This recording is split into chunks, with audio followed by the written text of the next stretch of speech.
Hello, everyone. I'm Leslie Verner from Carolina Breast Friends, and we are so pleased to have you with us today.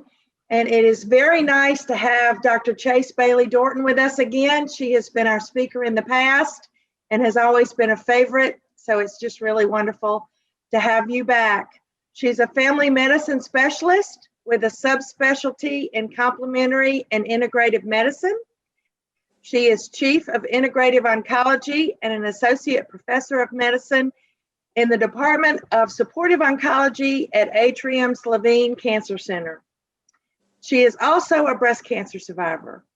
Tonight, she's going to discuss COVID, cancer, and stress, the unholy trinity. So, Dr. Bailey-Dorton, thank you so much for being with us tonight. Certainly. And something kind of fun before we get started. I know you guys are learning how to use Zoom, but I got to show you this fun stuff that I found that we can do. So I don't know how many of you have been watching some of the memes that have happened this week with Bernie Sanders. So you can do fun stuff like this. Bernie can join us. This is also one of my favorite ones. Tiger King can join us. Or the Brady Bunch. Or this is my other one. But I guess I'll stick with the boring one for this talk. Just we'll show you some fun stuff that we can do here with some of our settings. So thank you for having me with you. I do want to show a few slides, and then we'll do the questions and kind of make it as informal as we can. I mean, it's kind of nice thing about Zoom. It's raining out. We can all be home in our yoga pants, my favorite sweatshirt, and try to make this as intimate as possible as we can. So let me put these screens up.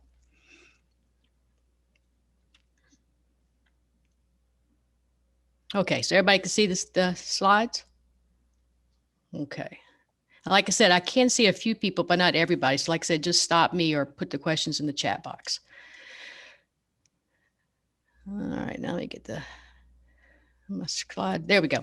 So like we said, I am a 17-year breast cancer survivor. So nobody knows what it's like to ever hear those words, to go through treatment or deal with some of the stuff that we have to deal with. So a lot of the things that I like to talk about or share or teach are things that I've had to experience or I've had to learn or I've had to go through.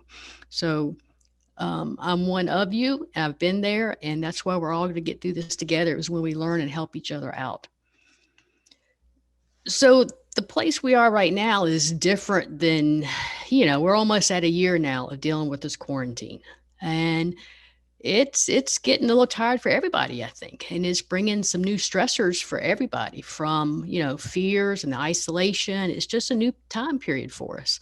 And I think our challenge is, how do we, rather than waiting for things to change, how do we go ahead and adapt to it now?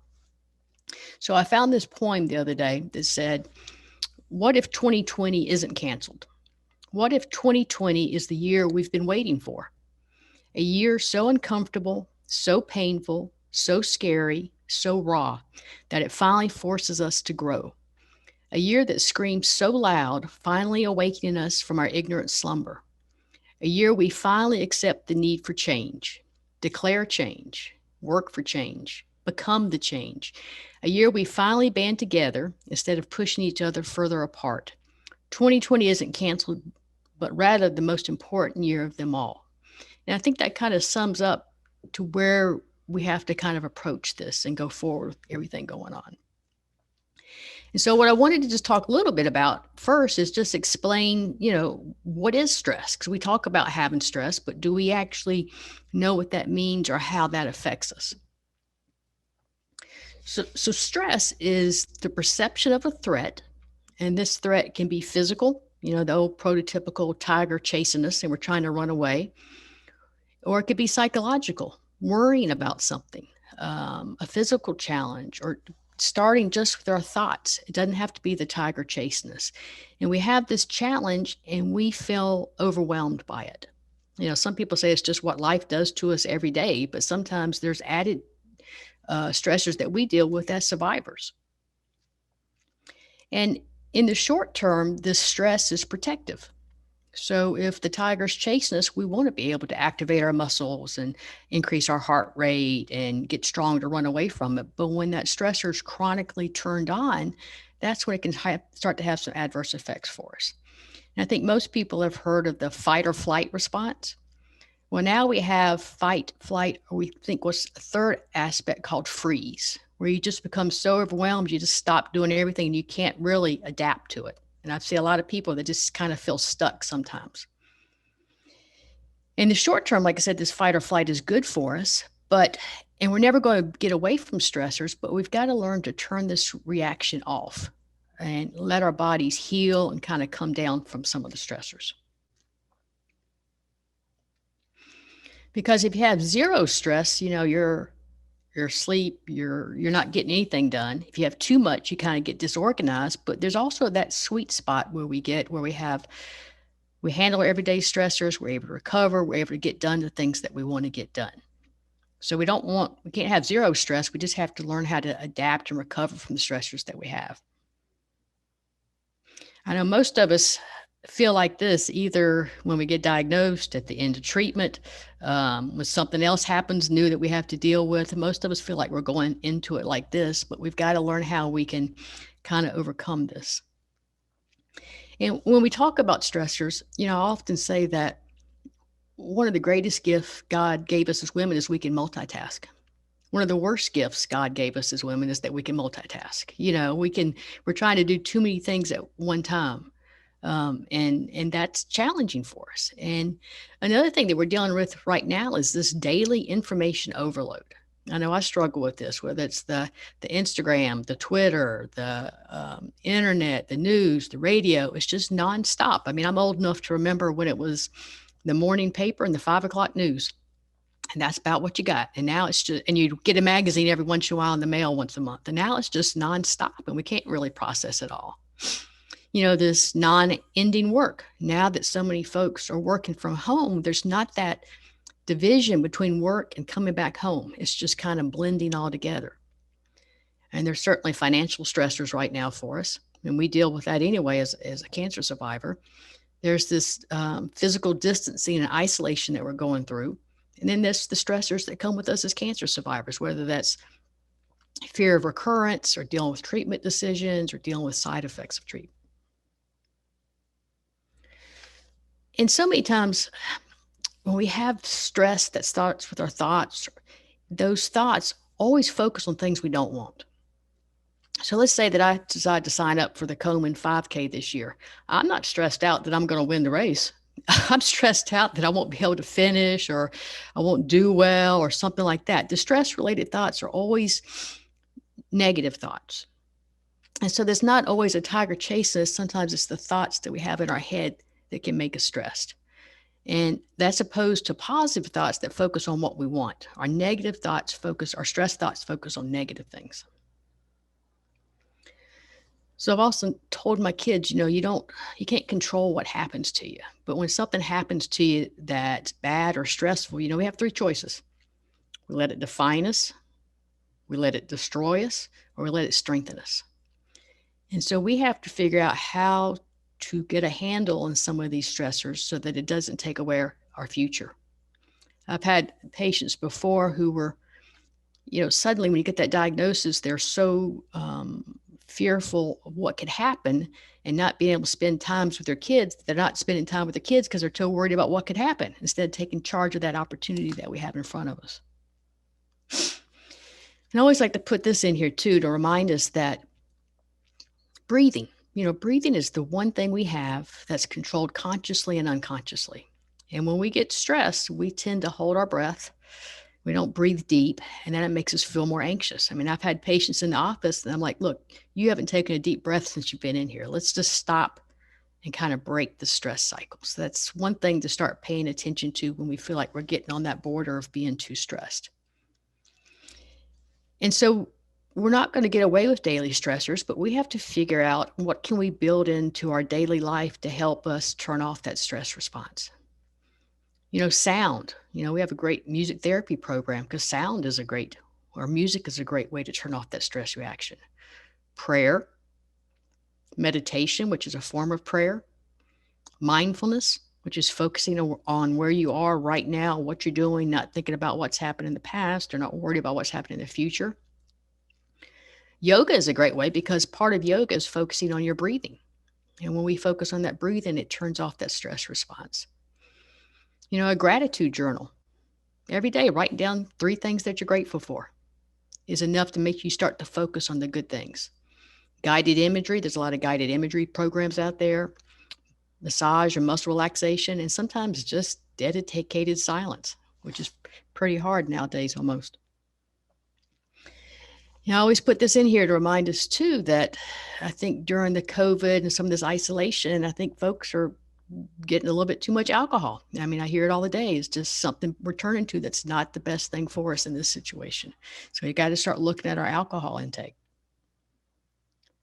You've heard of the COVID-19 pounds or the freshman 15. Now we're talking about the COVID-19. A lot of us are stress eating and the weight's going on. And, when we do get back to the clothes in the closet, they're not going to fit because of some of the stuff we're doing. So that's another thing that we've got to start addressing now. So I want to open up here in a minute things to kind of talk about this, but some things that I think that we can do is just like we're able to stay connected now through Zoom and through some of the internet things, while we're socially distanced or physically distanced, we don't have to be socially or emotionally distanced from everybody. There's ways to reach out and communicate. Disconnecting from the news. I mean, that's been hard for me for the last couple of weeks with the politics and everything going on, just needing to shut it down and go on a news fast or information fast. I mean, I know that's a source of stress for me sometimes. Keeping a routine. If we're not going into work or we're doing things from home, it's hard to stay into that routine. Taking care of our body. Maybe, when this pandemic first happened, going around the neighborhoods, you would see so many people out in the neighborhood in their yards with their kids or with their families because suddenly everything was taken off their schedule. They no longer had this schedule from 7 in the morning to 5 o'clock at night of family activities. And I just hope that people are mindful about what they put back on that schedule and that we don't get back into that again. Starting a new hobby. And a lot of things that I normally do are not available anymore. So I've started playing pickleball. So there's new things out there that you can pick up to try to do to kind of challenge yourself. Trying some different relaxation techniques and asking for help if you need it. So I know it feels like we're at a point where we're trying to push over a rhinoceros or pushing over something else. But I think together and learning from each other, we can learn how we can make a difference to handle the stressors and the COVID and the many things we deal with as survivors. I don't know how many of you were here last week for Molly Grantham's talk. There was a lot of talk about how much stress folks are under with homeschooling. Either you got parents trying to homeschool or you have grandparents trying to help out. And I'm so happy my kids are grown because there's no way I would be able to do this.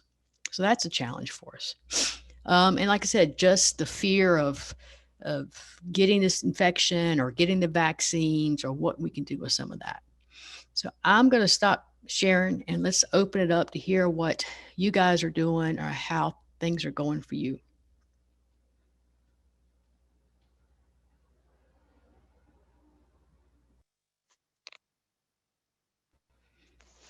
Come on, Neil. I know you're out there walking every day. Tell folks about how you're walking and what you're doing and how when you walk, what you observe, what you see. Okay.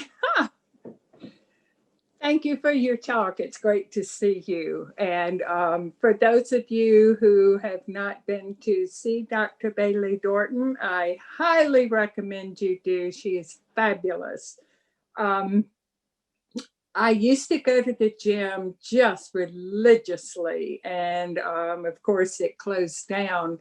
So I started walking and I started looking around at what was out there. And I have seen the most beautiful things, from tiny little rocks that were nestled down in grass that had special messages on them, to just flowers, to all kinds of fun Christmas things. So it has gotten to be a real joy to go out. And I also spend that time listening to podcasts that interest me. So I'm walking, I'm listening, I'm looking around, and it's been a huge gift. So I don't have too many complaints about COVID except, well, first of all, I haven't gotten it, thank goodness. But I'm getting a little restless. I'm ready to travel. Thank you for that. And I think that's a good example of when we get out and we walk and we start to look, we start to notice other things. So you notice one thing on your walk, and the next time you notice something else on your walk, and it can just kind of get you out of that rut. How about anybody else? Is anybody else tried anything new during this period? I get frustrated back to walking. I had something, let's see, orthostatic hypertension. Mm-hmm. When I stand up for 5 or 10 minutes, I feel like I have to sit down. I get real lightheaded. So that's, I mean, I want to walk my dog, but it feels, well, when I do walk her, I eventually have to sit in the grass. Well, you might be somebody that, you know, we have chair yoga classes or something that you can do sitting down, or breath work or something. There's different types of breath work that could be energizing. So that's certainly a limit to you, this getting dizzy when you walk and do that. But there's some other ways we need to try to find to help you do something to keep moving or get outside that routine. So, you know, chair yoga. I did buy a 4-inch thick yoga mat since I had flooring put down, but I need to get on it. Well, I know we have some online restorative yoga classes, virtual yoga classes. There's a lot more stuff online that you could do, and I would encourage you to find something like that. I know we have, I'm going to call on somebody else here. Too bad you people that know you, you're in trouble. I know I see Shannon smiling. I know they do a lot of stuff through Wind River. Shannon, you want to comment on that, on how somebody can work around doing a yoga class sitting down when they have limitations? Sure, absolutely. Hi, Linda. Good to see you. We've got, and I'll send some things to Leslie so that she can disperse it maybe to this group as a feed, but we've put out some Tai Chi Mike, who works with Dr. Bailey-Dorton. We did about 15, 20 short videos with him right before the pandemic, actually on the first day of lockdown. And we've got those out for free on YouTube. And they're like 3 to 6 minutes, Linda. And all of them can be done sitting down as well as standing up. So if you're having blood pressure or vertigo or other issues like that, you need to obviously honor yourself first and foremost. But these are nice and simple. There's one wonderful one he does called Breathing to the Four Corners. And it is a great way to like wake up your body if you actually are working and you need to stand up and take a break between Zooms. Right. So that's just one idea. One other thing that Neil, loved seeing you, been too long. But one thing that's really helped me is in walking is I miss people. I really miss people. I'm a hugger, and that's not happening. And so I got myself some good noise canceling headphones.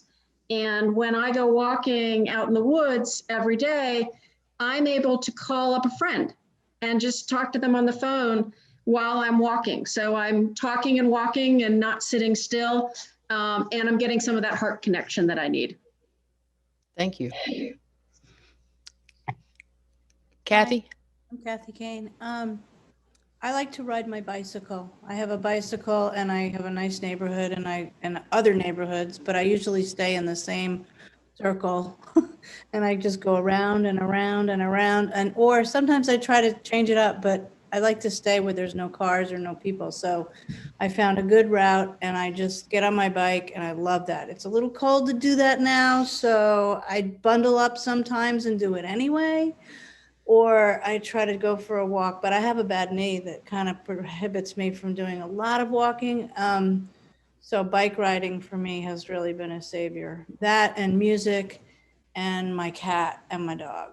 So that's awesome. Animals, I think, have a huge comfort factor there for me.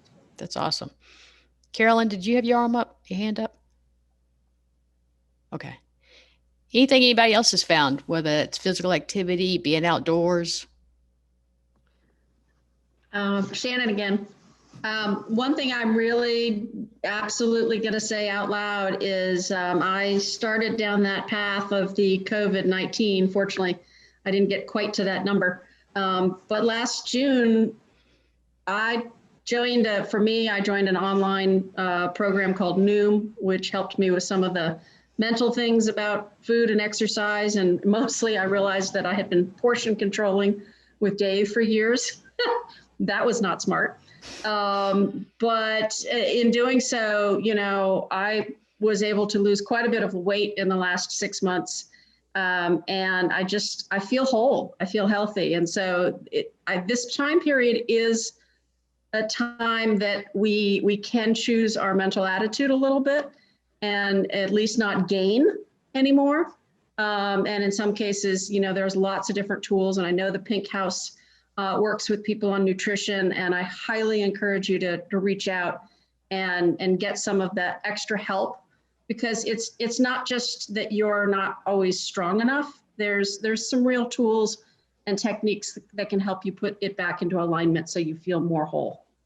Yeah, because I think it's hard not going to restaurants anymore. And I woke up this morning and for some reason I was feeling like I'm going to be bad. I really want to go to Chick-fil-A, and I haven't had Chick-fil-A in I don't know how many months. And I decided I wanted to go get Chick-fil-A for breakfast. So I get in my car, I drive over there, the one on Woodlawn, it's gone.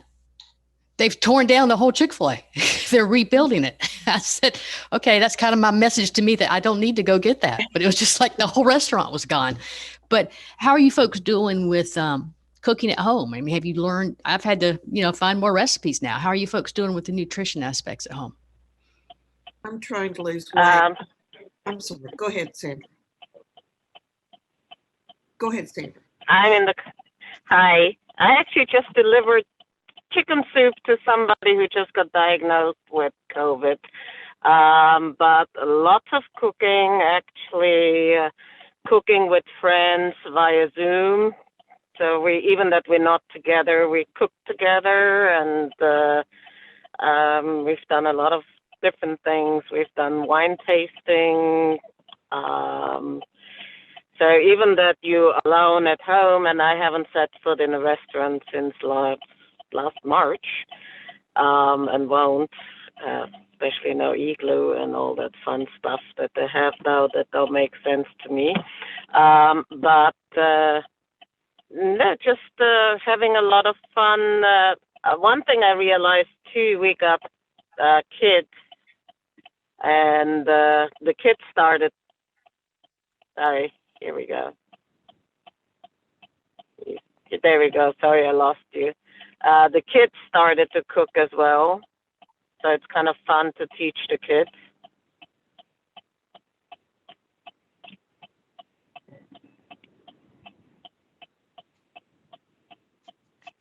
And I'm in the car. I don't know if you could hear all that. Well, I hope you're parked and not driving. I'm parked right now, yes. And I'm going to mute just now and turn the video off because I got to drive another 20 minutes. Anybody else? Susan, I think you had your hand up. You're still on mute. I've gained quite a bit of weight because my mother and I have been together during this COVID, and all we do is bake and eat and bake and eat. And, that's a real bummer. And I am currently trying to lose some weight, and I'm doing some exercises at the hospital and here at home. And I also Zoom with my friends that I don't get to see ever because of this COVID, which helps get through it. But I've lost 2 pets during COVID, and I just, it is really tough to not want to just sit around and do nothing. When you're used to getting up every hour and going out and playing ball or doing something, with the animals. And I know what I should be doing, but I'm not doing it. But I'm trying. I tried to get on the stick first of the year, and this is helping. So I'm working at it.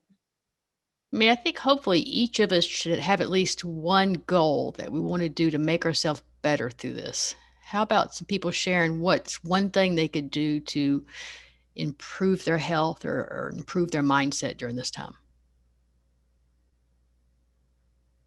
Better start unmuting because I'm going to start calling out. Go ahead. Hi, I'm Ann. Hey, How are you, Dr. Bailey-Dorton? Nice to see you. you too. Nice to meet you, ladies. Kind of going back to moving and being physical, I used to enjoy going to the gym and the social aspect of that. And I started isolating and, not moving. And one thing that I found to keep me accountable and that really helped me as I joined, well, I didn't join, but I found this YouTube yoga. It's called Yoga with Adrien. Mm. She's a girl. Have you heard of that one? Mm-hmm. She's a girl from Austin, Texas, and she makes it so easy. She's very relatable, and she's got all different skill levels. But I found that she had something about first 30 days of yoga, and I started listening to my body, and because I didn't have to worry about what the yoga terms were. So I started hearing things in my body because she says, well, just bend over, just do it this way. She wouldn't use the yoga term. So I found it very easy, and I've learned a lot about my body and how it moves. I found myself almost meditating during these. So that's something that's been very. How do you feel after the sessions? Do you feel more relaxed? Do you feel energized? How do you feel after those sessions? Most of the time I feel more relaxed because I've been very anxious during this time. So most of the time I feel more relaxed. But when I was doing, and I have fallen away from it, so I have to get back to it. But when I was doing it, like by day 30, I felt very energized and stronger and kind of like realizing what my body could do, learning what my body could do. That I really never got when I was doing it in a class because maybe I was self-conscious in front of people. So that was something that I didn't expect to like yoga in my home, but I really do. And that's the neat thing about yoga is it forces you to focus on your breathing. And so we have the sympathetic system, which kind of energizes, and the parasympathetic system that turns off that stress response. So when you're doing yoga breathing, it emphasizes the parasympathetic. So it brings that calming effect. And sometimes just getting that breathing would then give you more energy. You feel better and more alert. So that's fantastic. And, there's so many more things that have now come online that are free for people to do some of these things with. So that's fantastic. What was the name of that particular person? Yoga with Adrien. Oh, okay. Yeah, and I think she has a website, but she has like thousands of YouTube videos. They're just free. You don't have to do anything, the pay part. I think she probably has paid stuff, but she has so much free stuff. Yeah. Okay. Thank you. Yes. And somebody else. Kathy, you're muted. Or Denise, you're unmuted. You can go ahead. Okay. I had, I tried a lot of new things this year. And my husband was out of work this year, which he has another job. So this is great. But we were faced with, after him traveling 50 to 75% of the time, we were faced with looking at each other 24/7. And after 34 years of marriage, and also I had 2 surgeries during this year, things like that, post reconstructive surgeries, things like that. And what we ended up, we missed the gym. Both of us were religious about going to the gym. He had a gym at work. Now he didn't have a gym. And I had the Y, and now, kind of faced with the same type of thing. But our bigger, and we've fallen off, but you get back up again and you do that. Our bigger thing was, we walked all the time, 5 miles a day, because I run also. So in between all my surgeries, I would just start my running up again, slow down, that kind of thing. We found like true crime podcasts because because we were just mad at each other because we were with each other all the time. And it really helped us immensely because we would get out and walk and listen at the same time. And then we could talk about something and have some other kind of outlet for both of us and give us something to talk about. That's great. That's how I first started exercising after my breast cancer. Was I got audiobooks, and I wouldn't let myself listen to them unless I was walking. And so that got me out there. But you're right. A lot of couples are dealing with, oh, hey, honey, it's you again, 24/7. Yes, and now his new job is working from home, which is fantastic. But again, you realize that every day has something different, and it actually builds resiliency. So Exactly. we're in a different phase or a different season, and so that's been kind of my mantra, is getting momentum this year, of just That's great. keeping that momentum going, and not saying that today I have to accomplish everything. Maybe I accomplish one thing that's new, or and I tried pickleball this year. I fell in love with pickleball. Oh, I'm but I addicted. haven't joined any pickleball teams here in Charlotte, so I have to do that. But things like that, I'm going to juggle this year. I'm going to learn something. I'm just, That's awesome.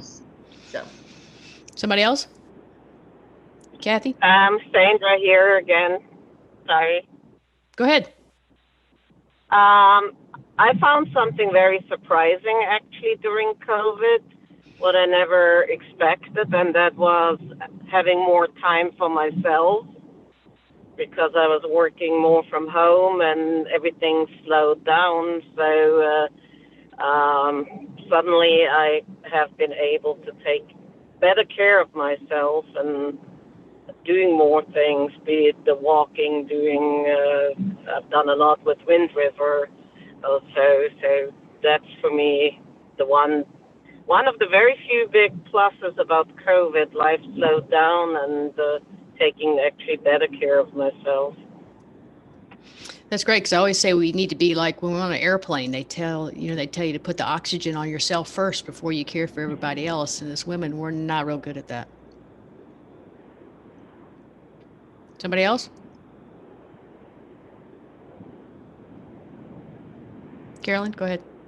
I was just going to tell Denise, and my husband and I found ourselves in the same place of both working from home, computers across the kitchen table from one another, and constantly together, and there's nobody else in the house. Yeah. We started a book club together where we're both reading the same book and talking about it when we go on our walks. Oh, that's awesome. That's a great idea. Somebody else? Kathy, go ahead. I have problems sleeping at night sometimes, falling asleep. So something that's helped me a lot is to drink some like chamomile tea at night shortly before I go to bed, or not too close, but close enough. I find that very relaxing, but I also sleep with earplugs in my ears, little foam earplugs, so I can hear myself breathe. And when I hear myself breathe, I just sort of check into my breathing, and it like puts me right to sleep. That's great. It works all the time. It's really helpful for me. I have a couple of comments from chat. This is Leslie. One lady sent this to me privately, so I won't say her name, but she said, I continue my healthy eating and cooking habits until my husband graciously offers to go to the grocery store, and then he comes home with cookies and ice cream. Yeah. So that's a bit of a challenge for her.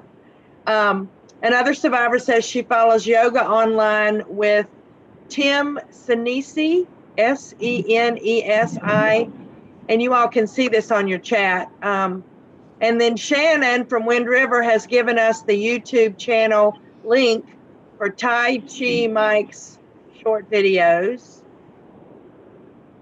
And someone else has seen yoga by Adrien again. And that's all I've got so far. I've got another one. And Kathy, I always also have a hard time sleeping. But with regard to meditation, I found an app called Headspace. Mm-hmm. And I really have learned it's really mindfulness. It's not mindfulness meditation. And it's very user friendly, and especially for a beginner. But one of the things I like, and that's an app where you can pay for extra videos and help, but the free content is very useful. And when I can't sleep at night, when I wake up, they have a meditation there that's called Falling Back to Sleep. And it's funny because I heard you mention that you focus on your breathing, and that's one of the things about this falling back to sleep meditation. So sometimes when I can't sleep, I turn my app on. I know it's a phone, but there's the, you have the instructor instructing you to pay attention to your breath. So I found that Headspace app very user friendly and not intimidating about learning about mindfulness. I really enjoy that. Yeah, there's some great guided imagery CDs and apps out there. The thing about meditation is people often say, I can't do that. I can't stop my thinking. Well, meditation is not about stopping your thinking. It's about when your thoughts go off, just bringing them back to a certain point. I mean, I can meditate now. I'm going to have 1,000 thoughts in 10 minutes, but it's just recognizing them and bringing them back. And, there's an old saying that those who don't have time to meditate for 5 minutes a day need to meditate for 10 minutes a day. It's just something we got to incorporate. Just, we're always saying, we're human beings, not human doings. And sometimes we're so busy doing that we forget to just sit still, be quiet.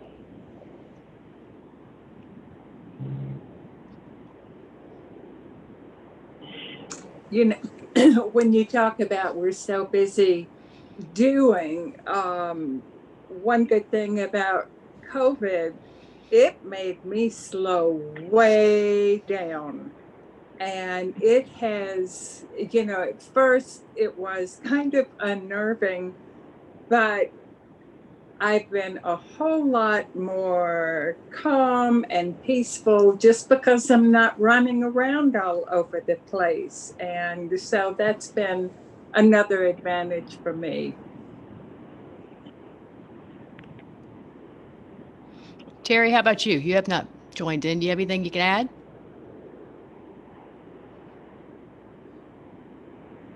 Well, I have been home for, gosh, I think it's going on 3 years now because of having the cancer and not being able to go back to work. So when COVID hit, I didn't really miss out on a lot, except for, of course, the social part and being able to see family and being part of the Y. So I definitely have missed that physical interaction that I was having. But I live in a place where people that have been with me on other retreats know I call it paradise. I'm really fortunate that we have lots of trails around, and I've mapped out a 3 to 4 mile walk that I can do. And some of it's on the road, some of it's in the woods. So I try to stay pretty active with the weather forcing us inside right now. My husband and I have taken to painting, touching up, we said, but it's ended up being a whole lot more than just that. So that has been keeping us busy. But along with painting, I don't know if you guys have done a lot of house painting and trim painting and stuff like that, but that wreaks havoc on your body. So then I have to go do some stretching and all that to kind of counteract the painting aspect. But I don't get bored. So even though I've been home, there's always more than enough to do. We did get 2 what we call COVID kitties, who are going to be a year old next month, and they've been a lot of fun and entertaining for us since our world has shrunk. There's a lot of people doing a lot of home repairs and fixing up since they've been in the home a lot more than usual. How about Charmaine or Michelle?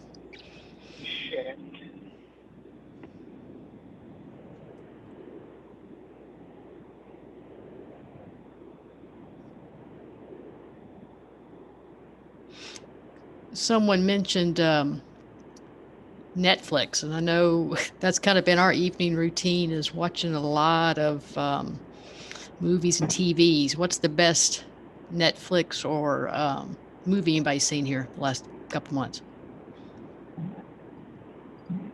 Have you seen Virgin River Oh yeah, on Netflix? that's a great one. That's a good one. Oh yes, we just saw, all of it. So I'm not going to say anything. No spoiler alert here.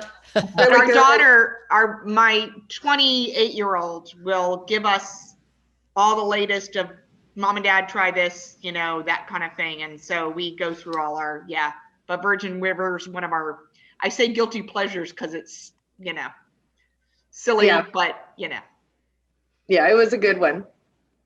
And I just watched Bridgerton. That's a little foo-foo, but yes, but it's a complete escape. it is a guilty pleasure. Yeah, I mean it's yeah. I mean that was kind of fun. Queen's Gambit. That's really Yeah, good. that was our favorite. It actually had a happy ending, or good ending rather. Oh, I didn't realize that. My husband had watched it, and I didn't want to watch it because it didn't look happy. And I like them all to walk off into the sunset together if I'm going to waste my time. I don't know if I'll use happy, but it did at least have a better ending than Okay, I'll put it on my list. And if you're a Disney geek like I am, there's a fabulous film called Soul.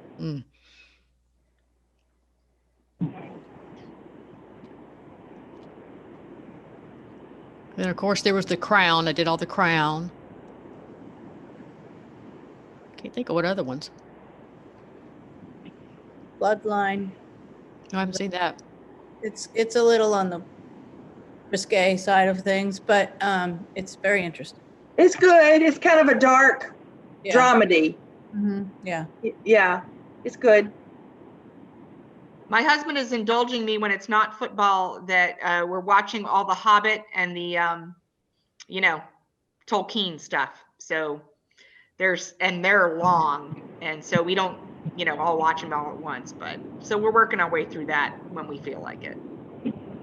I watched a movie, Book Club, and I laughed all the way through. And which one was that? The Book Club. It was four women. 4 women, and I wish I could think of their names right. It was Jane Fonda. Yes. Jane Fonda was one of them. I can't think of the other 3. But it was funny to me from beginning to the end. It was funny. That's a good one. That makes me remember Frankie and Grace, or Grace and Frankie. I love that series. I did too.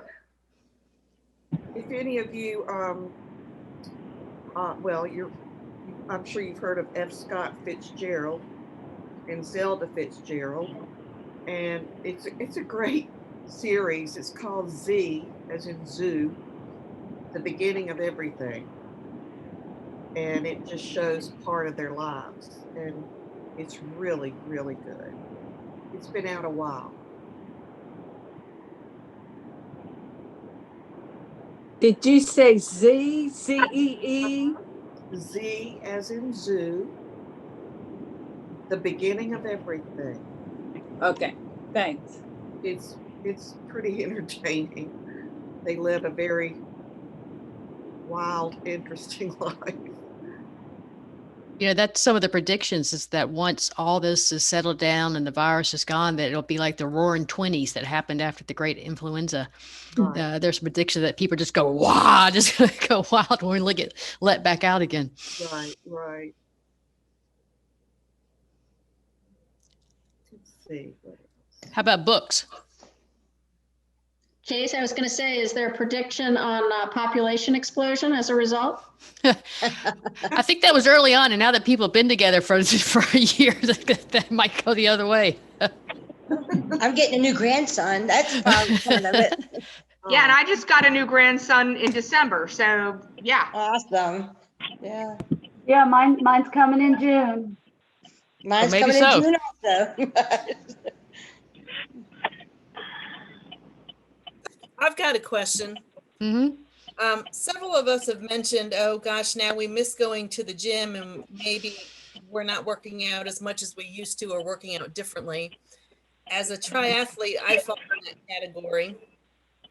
And I'm still doing lots of physical exercise and yoga and my fitness seems okay.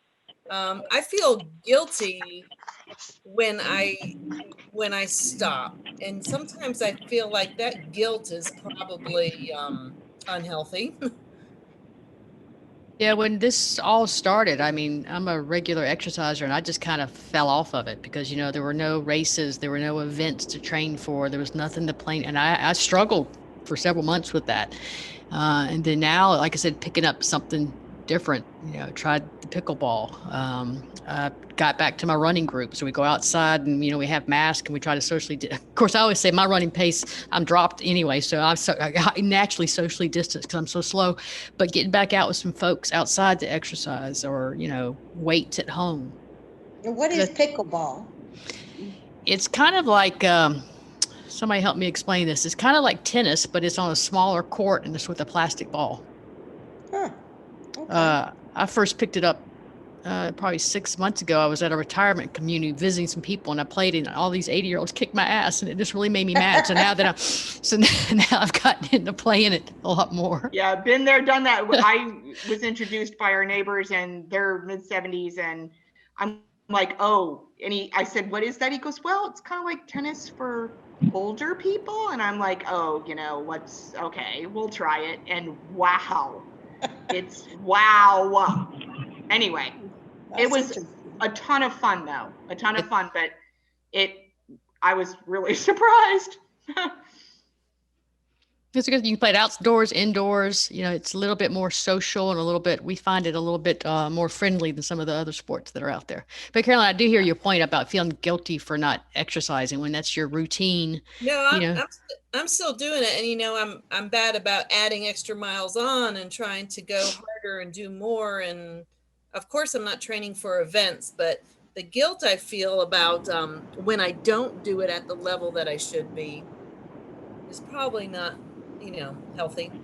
All right. Let go of an exercise and to be more mindful maybe would be helpful. Yeah.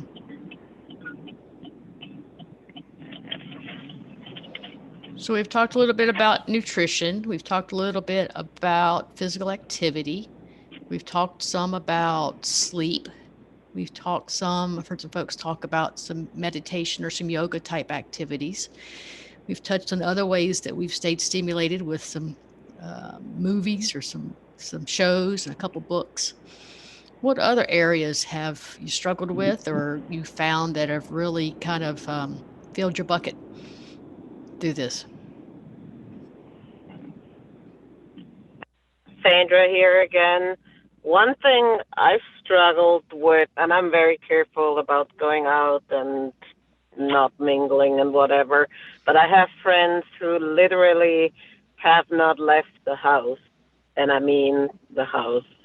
And I see how they struggle and how it affects them, their family life and all that, and just trying to actually get them out of the house, and just if it's just like you said earlier, walking and mask and everything, or be outside on the porch together and you can't even convince them to do that. That's hard for me to see because even with COVID, life continues, and as we all discussed, most of us find ways how we can do things differently or still going out. But I try to help, but I sometimes just not very successful because it's so deep engraved in those people already that it's hard to change their mindset.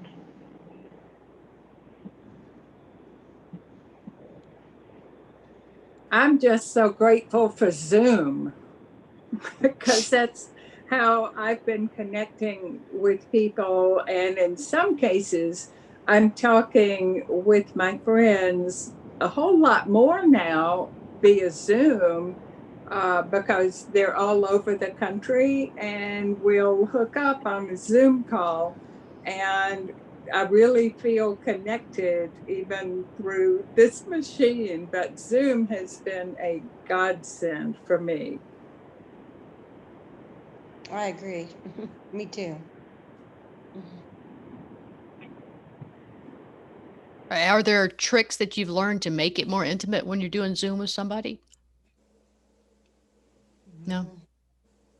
No, just talking, listening, and it does make you listen to the other person because if you interrupt, everything goes awry. So I find myself really listening a lot more.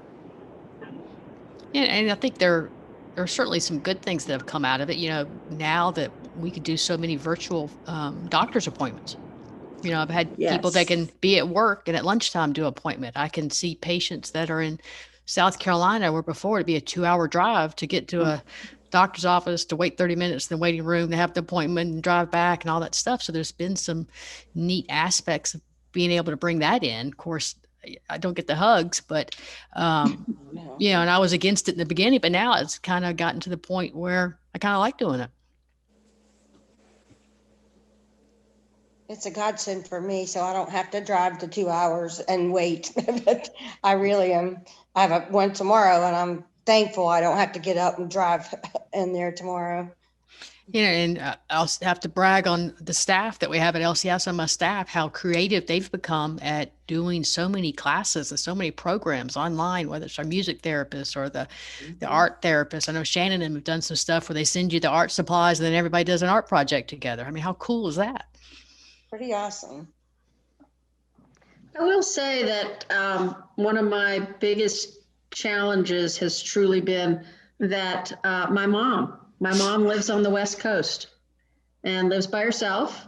She just a month ago started being a foster mom to kittens. So she's doesn't have time for me anymore, but that's okay.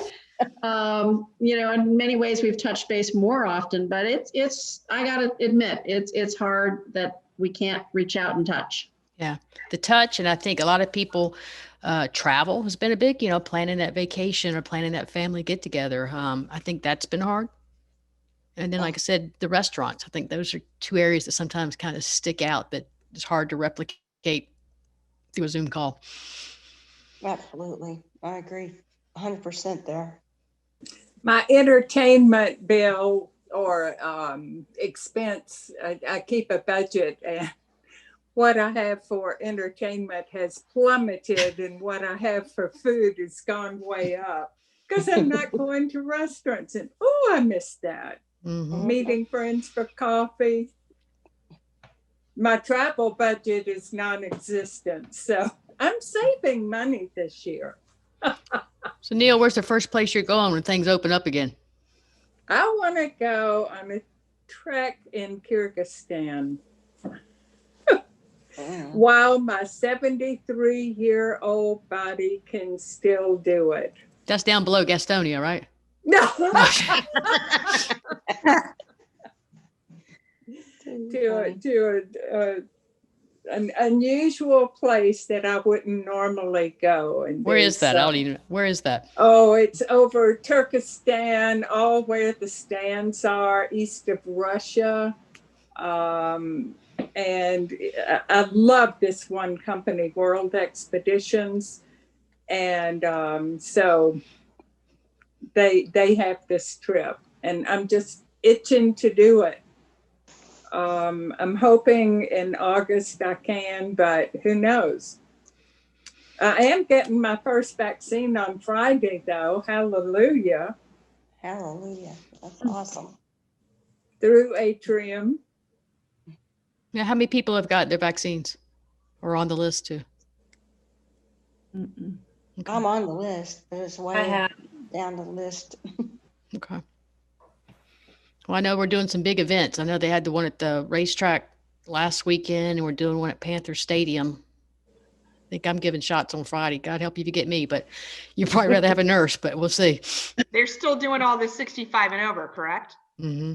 That's what I told somebody the other day. I think that's the new business, is I'm going to start making fake IDs to say that people are over 65.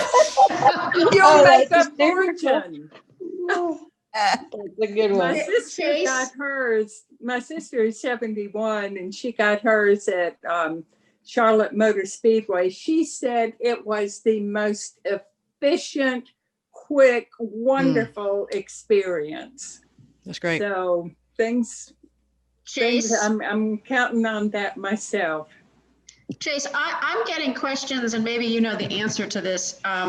For people who are cancer survivors actively in treatments, When do they get, but they're below the age question, are they eligible now, or do you know when that I might haven't be seen coming when they're, down, or I haven't, I know ASCO, which is the American Society of Clinical Oncologists, has made the recommendations that survivors and those in treatment get the vaccine. I don't know when, because that's controlled by the state. So I don't know when they're going to roll it into the population, though. Okay. I did see my PA virtually this week and asked her the same question because I'm out of treatment 1 year. And I said, I know there's protocol that you guys will have. And she did not, she said they haven't heard anything for a protocol from LCI. So Yeah. she said, you'll probably hear from your primary before you hear from us on that, as it stands today, when she spoke to me, but. Well, LCI for me, I'm out of treatment 1.5 years, but LCI on the website, Atrium, I didn't qualify, but I will be 65 February the 2nd. But according to the information that they sent me, I do not qualify. So from what I've read, it's age, or I'm sorry, anybody that's immunocompromised, we're in group 4. So we're way below, we're right above 5, which is the general population. So that's not according to the federal government. They lumped us up with the 65 and older or 75 and older, but that's what our state has decided to do. And I know that other MBC patients are getting vaccines in other states. So yes, Atrium listed me for group 4. Me too. Me too. And that's like early spring, they said. I bet with the new mass rollout that we'll get to people quicker than that. I hope with the numbers that we're going through. I hope so too. Oh, I hope so too. Jace, I had somebody the other day say that because of my hugs, that I'm an essential worker. I agree. I'll second that. I'll give you a fake ID. There you go. And just as a side, I've been fortunate enough to have both doses of the vaccine and did real well with it. I mean, the first dose, my arm was sore, and I had a headache. Tylenol got rid of that. Second dose, arm was sore, started to get a little body aches and headache. Took Tylenol, and it went away again. Awesome. Of course, then everybody's like, "Well, did it really work? Do I have immunity? Oh my God, I didn't get side up." So all this other stuff you deal with afterwards. We're glad you have it, Chase. We're glad you were in the front. Yeah. So like I said, that's what they're pulling all of us to go do the vaccination. So we'll all be at the sites giving the shots this weekend. Well, I hope y'all have a safe time doing that and a good turnout. So any other questions or anything else fun somebody wants to do or problems they're having with something that we can you guys have been great tonight trying to make this as cozy as possible. I appreciate that. I wanted to just do a shout out to LCI's nutrition counselor. Her name is Pat Fogarty. Oh, Pat's the bomb. She has the most wonderful classes through LCI, nutrition classes, meal prep classes, all different kinds of very interesting and informative classes. Recipes, she gives you tons of recipes. It's all free. And she has really helped me to clean up my diet. And I just want to say that, if anybody needs help with eating and food and what to eat and what not to eat, she is just the best. Yeah, I think every time I've done one of her classes, I learned something. I think the last one I did, I learned about, she was teaching about how you could buy the minced garlic frozen. Yes. Yes. That's what I've never bought any other garlic now. I bought the frozen garlic. It's awesome. Yeah. I was just going to say, and I missed her class this morning because I had a previous commitment, and I emailed her just to thank her for her passion. She's amazing. I haven't been able to get in on one of her classes lately, but she just has these great insights, and I learn something every time. They also have the basil, cilantro, ginger.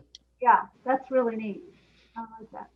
We're going to have her back as one of our virtual speakers for the Pink House this year. She spoke for us last year.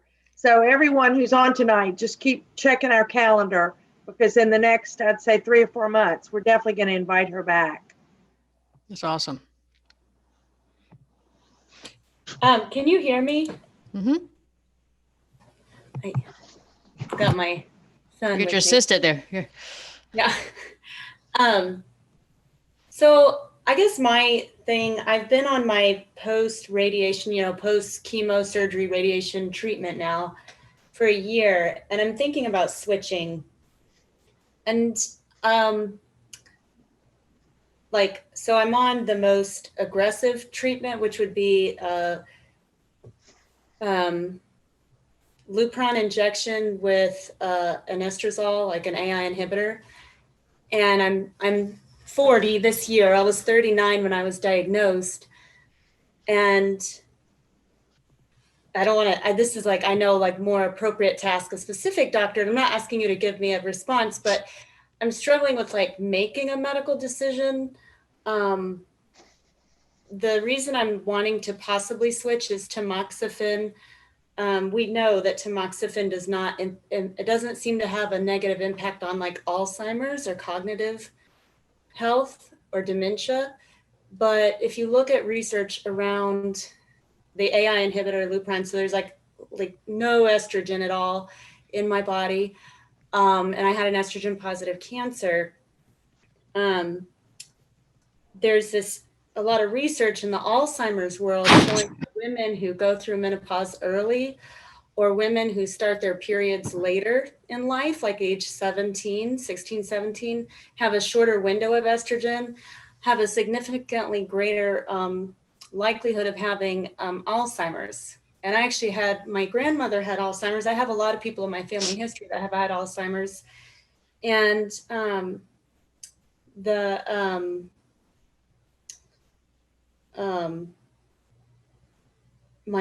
did find out though, like my grandmother, she had a full hysterectomy at the age of 36, 37. So she also had less estrogen than you typically would have as a result of the surgery.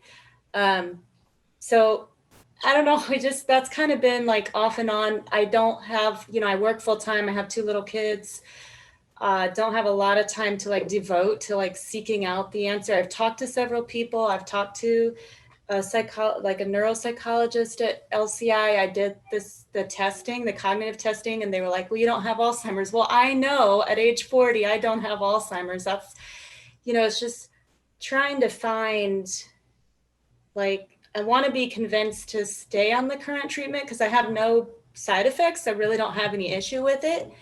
But yeah, that's been like my big, especially as it relates to cancer, my big stressor, and also definitely working out less. And I appreciate everyone's, that conversation around exercise, because I'm there as well, where I was doing really well exercising, getting that recommended 150 minutes a week. And it's just, I'm trying to get back to something like that. But yeah, I guess my question or if anyone has comments about that, or just how to make that medical decision and switching treatment, that kind of thing. Thank you for sharing that. I was 39 when I was diagnosed. My father had Alzheimer's too, so I understand where you're coming to from that. And I think my approach initially in terms of the cognitive issues would be, sometimes it's not that we have focus or memory problems, is that we're trying to do too much at one time. We're trying to focus on too many things at one time. And we do know that, so like a natural menopause, women will tell us that they get foggy thinking. They don't think, they can't remember as well. They can't do things as well. And I think when we get put on these anti-estrogens, I call it super menopause. So it kind of takes it to another level. And you truly do get the fuzzy thinking. You get the irritable, we get the belly, the menopause belly. We get, the joint pains and hot flashes, just kind of a different level. And I think my approach would be to start peeling the layers off of what's going on. Are you sleeping? What are some of the B12 levels, some certain lab levels I would check? What is, you're kind of got some multitasking going on there as a mom. And that kind of affects what we're trying to focus on too, because we're thinking about our kids, we're thinking about our family, and all these things we're trying to think about. And I think it does get us that we have so much in our head that it is hard to focus on things, and we worry about that. And it makes us question, that's the thing about breast cancer. Most things you feel bad, you go to the doctor to do something, make you feel better. Breast cancer, we felt fine when we started this whole thing. And now we got these treatments that make us feel bad, and as scary as it was at diagnosis, sometimes I think it's worse when we get to the end of treatment. I didn't know I had it. Is it going to come back? Now I feel bad. Can I do anything to keep it from coming back? And will I know? So there's all these things that kind of go into it. And so without giving you, there's not a direct answer for you, but to say that I think there's a lot of different things that I would look at to kind of help you with some of your concerns and your issues and see what we could do to kind of maximize your thinking and how you're feeling. Yeah, and that's part of it. I have, I know people on tamoxifen and they have kind of terrible side effects. I had all those side effects. I did Lupron injections throughout chemo because we thought maybe we would try for a third child. We're not going to do that. But I had all those hot flashes and everything. But I guess since I'm no longer on chemo, I've actually am shocked that I don't have the hot flashes or Don't say that loud. Don't say that loud. They'll come. I know, right? It's pretty weird. I know. I mean, it's crazy to me because I had them so severely when I was on chemo, the mood liability, the anger, all of that. I was like, oh man, menopause is the worst thing on earth. And then for some reason, after radiation, I'm essentially, I'm basically on menopause. I don't have those same side effects. So that's another reason I'm like, do I switch? Because I'm happy. But I'm thinking cognitively 20, 40 years, is there gonna be an impact? And yeah, I mean, you just can't. And if you take the whole dementia thing or Alzheimer's out of the cancer world, there's a lot of research about mindfulness, about meditation, how that enhances our cognition, about sleep, how important sleep is. There's some theories that say that when you sleep at night, that's when the brain flushes out all the trash to help decrease risk of dementia. There's some interesting data about turmeric as an anti-inflammatory and fish oil, what it does. So there's a whole bunch of other things that you can kind of add in to hopefully decrease that risk too. So basically, I'm giving you a whole lot of stuff that's not a simple one-word answer. Actually, you did help me think of something that, my grandmother didn't have that. She didn't have, she might have had her own way of practicing mindfulness, but she certainly was a country wife and had kind of did the same thing every day. So that's true. There's some more protective factors there. And it's great that we have choices, but sometimes this choice is like, I actually work at the VA and I work with older veterans. And so I do see. Yeah, that's scary to see that. Yeah. The dementia and everything. And so it's a real concern of mine, but it's no one can predict, can predict that. And we certainly can't predict reoccurrence. So yeah, that's the challenge of survivorship is uncertainty. How do we handle that uncertainty? And that's kind of what's going on right now with COVID, that adds to our uncertainty. And then you like I said, you throw the stress in with it. I always tell a funny story about my father when he had Alzheimer's. He got in to see I went with him to see his primary care doctor, and the doctor went through the usual questions, the date, the time, and all this stuff. And he asked him who the president was, and my dad couldn't say it. And so when my dad comes out of the room, he goes to the waiting room and he tells everybody in there, hey man, this doctor's going to try and trick you. He's going to ask you who the president. Here's the answer. And so he goes out and tells everybody the answer. So go ahead. That's funny and sweet. Oh. So Leslie, I don't know what time we're supposed to wrap up. We're still having a good time. What time did you want to wrap up? Just, at any time now. This has just been a wonderful conversation. I love it.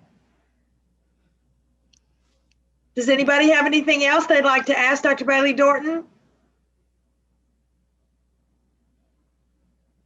I've looked through the chat questions and there really aren't many questions. There's some comments that we've talked about, but no specific questions. We all got to get to our Netflix show. To decide what we're going to watch tonight. What we're going to watch tonight. Too funny. I will tell you a funny story. My husband and I cannot really watch the same TV because he's such a sports addict and he changes the channel so much it drives me crazy. So I have mine and he has his, and kind of his man cave is in the sunroom, which is really like a 10-month room. And 2 months out of the year, it's freezing. So last night he was going out to the sunroom to watch sports, and he put on his down jacket and he put a hat on top of his head. We have a little heater out there, but I said, I just felt so guilty. I said, if you really want to watch something in here, I will give up my TV. So, but I tell you, when you're a diehard, you'll do anything it takes to be able to watch that sporting event. Maybe he's trying to get the outdoor experience. Well, that's the funny thing about the Netflix that I still can't understand. I'm always saying this to my husband. Is why do they release all these episodes at one time? You think you'd want to just do one at a time to string you along instead of I have to get in there and binge them all once I get started. Mm-hmm. It's to hook you. The way they do it. Yep, I do that too. Anybody have anything else? All right, guys. Thank you very much for being here tonight.